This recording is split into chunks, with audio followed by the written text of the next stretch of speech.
Ya, halo teman-teman dan juga saudara dimanapun kalian berada. Hari ini saya ingin memposting kegiatan saya sehari-hari yang di kantor dinas pemberdayaan perempuan dan anak. Dan kebetulan hari ini memang rencananya ada kegiatan diversi, ya. Bagi teman-teman yang tidak mengetahui apa itu diversi, bisa lihat di Google, cari pengertian diversi itu apa.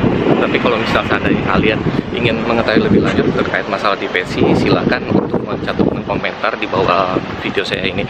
Nah, ini kebetulan saya sudah berada di kantor P2TP2A yang berada di Jalan Bayangkara, dan ini kebetulan teman saya Mbak Diana sudah datang ya. Jadi ini kantor kita ini. Pusat Pelayanan Terpadu Pemberdayaan Perempuan dan Anak P2TP2A Kota Samarinda, Citra Tepian, Jalan Bayangkara nomor 4, Kompleks Polsek Kota Samarinda. Oke. Alhamdulillah kita ketemu dengan Ibu Lisda. Ini tim psikolognya P2TP2A. Dalam rangka apa ini? Jumat diversi. pagi. Oh. Jadi saya hari ini mau bikin konten tentang P2TP2A. Oh gitu. Aduh. Yo ya, kita harus itu ya. Iya apa? Milenial. Kan ini kita harus memberikan edukasi nih.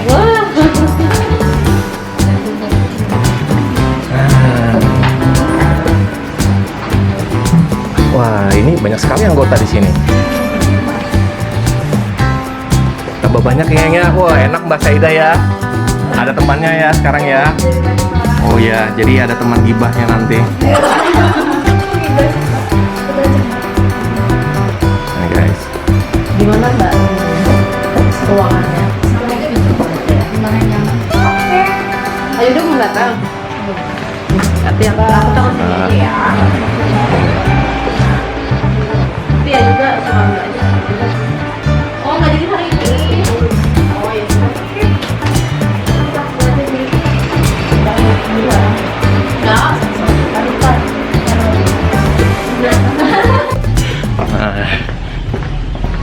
paksa.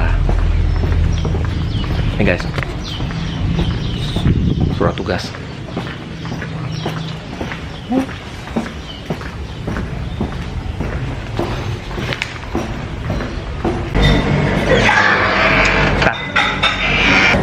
Ruang PPAS.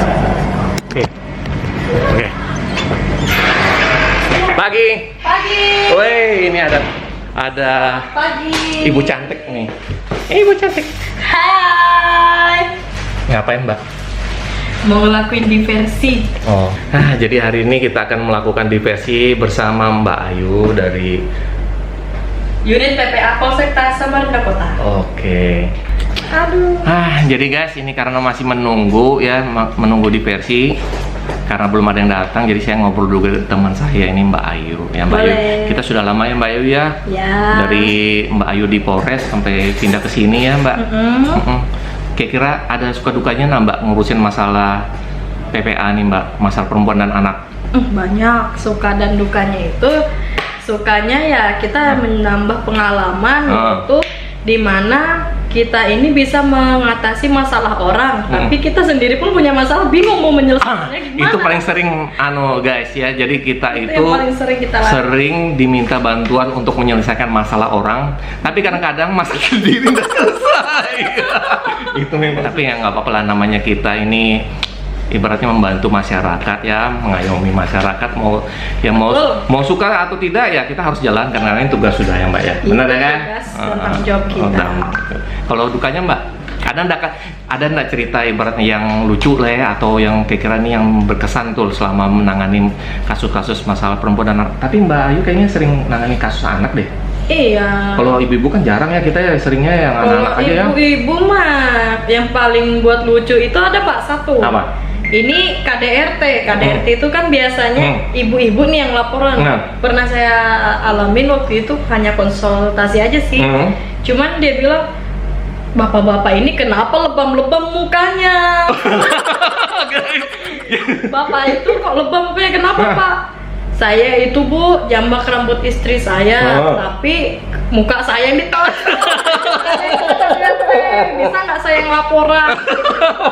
Kan lucu ya. Nah, iya benar. Bapak yang di KDRT sama ibu-ibu. Iya, kebanyakan kan KDRT kan ibu-ibu yang dipukul, biru-biru segala macam ya. Iya. Ini bapaknya yang malah yang bonyok. Gitu kan. Luar biasa. Aduh. Kalau anak-anak Mbak yang anak-anak sih sejauh ini ya happy aja kita ngenanganin, karena kan jiwa kita memang sudah harus terjun ke dunianya anak-anak, ya kita terbawa kadang-kadang. Oh iya sih, kasihan juga gitu ya. Kasihan, apalagi yang korban-korban cabul itu kan mengalami traumatis yang sangat tinggi, atau bisa sampai dia depresi. Itu gimana caranya kita pendekatan sama anak itu supaya bisa ngomong nih sama kita gimana kronologi kejadian yang dia alami selama ini. Boleh kita dikasih tahu Mbak, kalau untuk kasus anak sendiri itu di tahun 2019 yang masuk ke sini banyak kan Mbak? 2019 alhamdulillah lumayan banyak. Alhamdulillah, kalau lumayan banyak gimana? Lumayan banyak. Lumayan sedikit gitu, alhamdulillah gitu loh. Iya, lumayan banyak. Lumayan banyak ya. Lumayan banyak. Nah, apalagi yang utama tuh ya kan kasus curamor ya, banyak banget. Banyak ya? Iya, sebenarnya kan Undang-Undang Perlindungan Anak ini juga mengutamakan dan memprioritaskan untuk anak-anak yang hanya untuk baru coba-coba melakukan tindak pidana.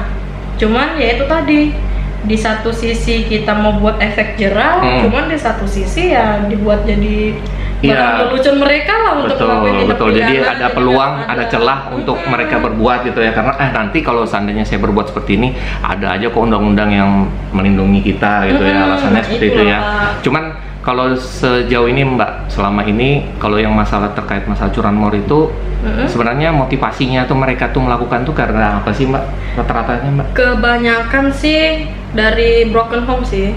Broken home, kurangnya kasih sayang, kurangnya pendidikan yang mereka nyang, dan banyak juga dari pulau-pulau luar masuk ke sini. Gitu ya. Nah, itu guys. Jadi ya. Lucunya?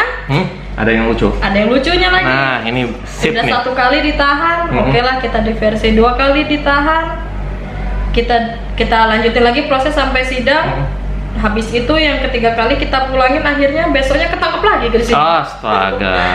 Kira-kira ada pesan-pesan enggak buat teman-teman kita nih di Samarinda, khususnya anak-anak, remaja? Oh iya, boleh. Yang satu, jangan sampai melakukan tindak pidana, apalagi ketemu sama polwan-polwan Samarinda, apalagi ketemu saya di Polsek Samarinda Kota. Awas. Nah, ini kelihatannya aja dia tuh. Iya. Tapi serem lah ini. Ya, hati-hati kita ya. bisa sampai baku hantam. Oh. Iya. Oke teman-teman, terima kasih Mbak Ayu. Iya, sama-sama.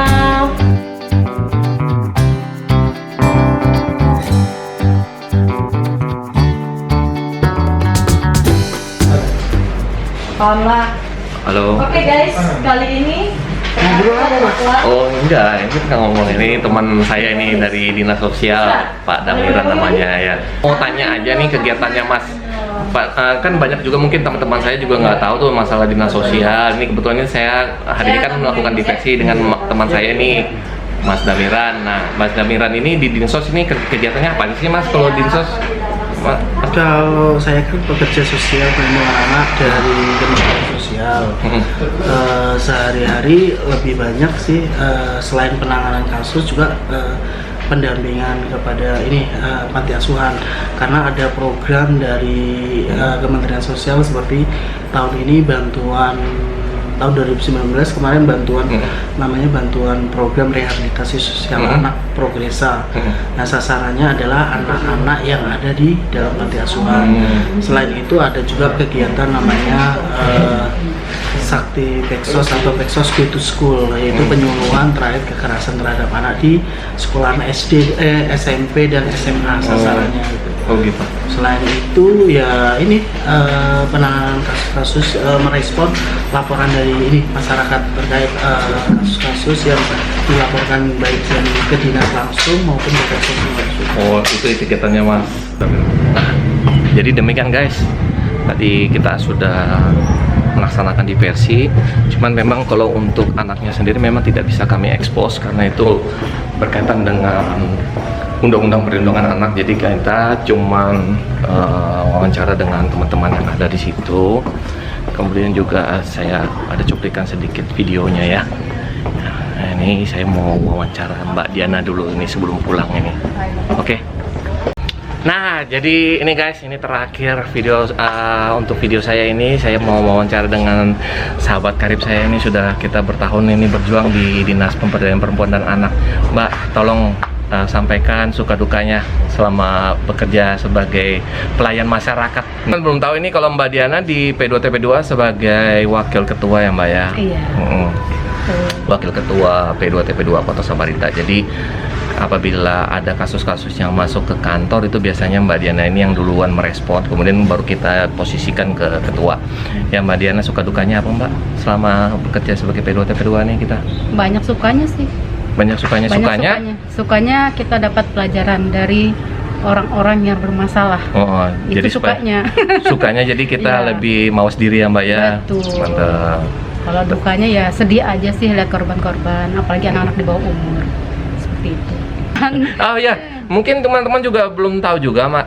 Teman-teman kita juga harus kita edukasi juga Mbak. Maksudnya sebenarnya P2TP2 ini apa sih? Kan banyak juga yang nggak tahu nih, ya kan? P2TP2 itu Pusat Pelayanan Terpadu Pemberdayaan Perempuan dan Anak. Di sini kita khusus menangani untuk korban-korban kekerasan terhadap perempuan dan anak. Jadi kita khusus pelayanan korban. Yang pelayanan seperti apa aja Mbak yang biasa diberikan oleh P2TP2 ini Mbak? P2TP2 itu pelayanannya penanganan korban khusus, seperti penanganan trauma. Itu ada pendampingan psikolog dan pendampingan hukum. Oh, jadi kalau psikolog tadi ada Bu Lisda tadi. Ada psikolog kita. Kalau untuk bantuan hukum ada LBH ada dan LBH. ada advokat. Ya, pesan-pesan Mbak buat untuk teman-teman kita nih di Samarinda, khususnya buat anak-anak, remaja yang berkaitan dengan ini kekerasan atau ini apa? Ya, saling menjaga aja sih dan saling peduli antar masyarakat. Itu yang penting. Apalagi sekarang ini kan kasusnya marak penculikan. Nah, itu yang harus kita waspadai untuk semua pihak, terutama yang bersentuhan langsung dengan anak-anak. Itu harus care banget sama anak-anak. Nah, itu Mbak, saya mau tahu juga ini Mbak, untuk kasus kita di tahun 2019 yang terkait dengan kekerasan dan kekerasan terhadap perempuan dan anak nih berapa Mbak masuk? Sampai di Desember kita tuh 190-an kasus. 150? Iya. Kemarin rasanya baru 915. Sudah naik, sudah hampir 190 guys. Jadi pada tahun 2019 kami di kantor pemberdayaan perempuan dan anak ini sudah menerima laporan sebanyak 150 kasus ini Mbak. Ini kebanyakan apa aja? Kasus anak dan kasus KDRT sih. Oh. Tapi 60%-nya adalah kasus anak. Kasus anak ya. Betul. Nah, kalau untuk ini bulan Januari 2020 ini ada yang masuk nggak? Januari sudah ada 10 kasus. Ada 10 kasus guys. Luar biasa. Makanya kita harap apa ya, kepedulian sosial itu lebih tinggi lagi. Iya. Untuk mencegah terjadi kekerasan itu. Tuh. Jadi itu aja teman-teman untuk video saya hari ini. Terima kasih Mbak Diana sudah menemani saya hari ini ya. Semoga sehat selalu. Ini Ibu Ketua nggak ada. Halo Ibu Ketua. Maaf Ibu, saya mau wajib. Ibu nggak ada. Terpaksa ini wakil ketuanya aja ya. Padahal saya pinginnya sih ada Ibu Ketua karena kalau ada Ibu Ketua itu lebih lebih seru ya. Gitu. Saya kepingin lihat dia itu joget di konten saya nanti. Nyinden. Iya, oke teman-teman, terima kasih. Salam satu bumi dari saya.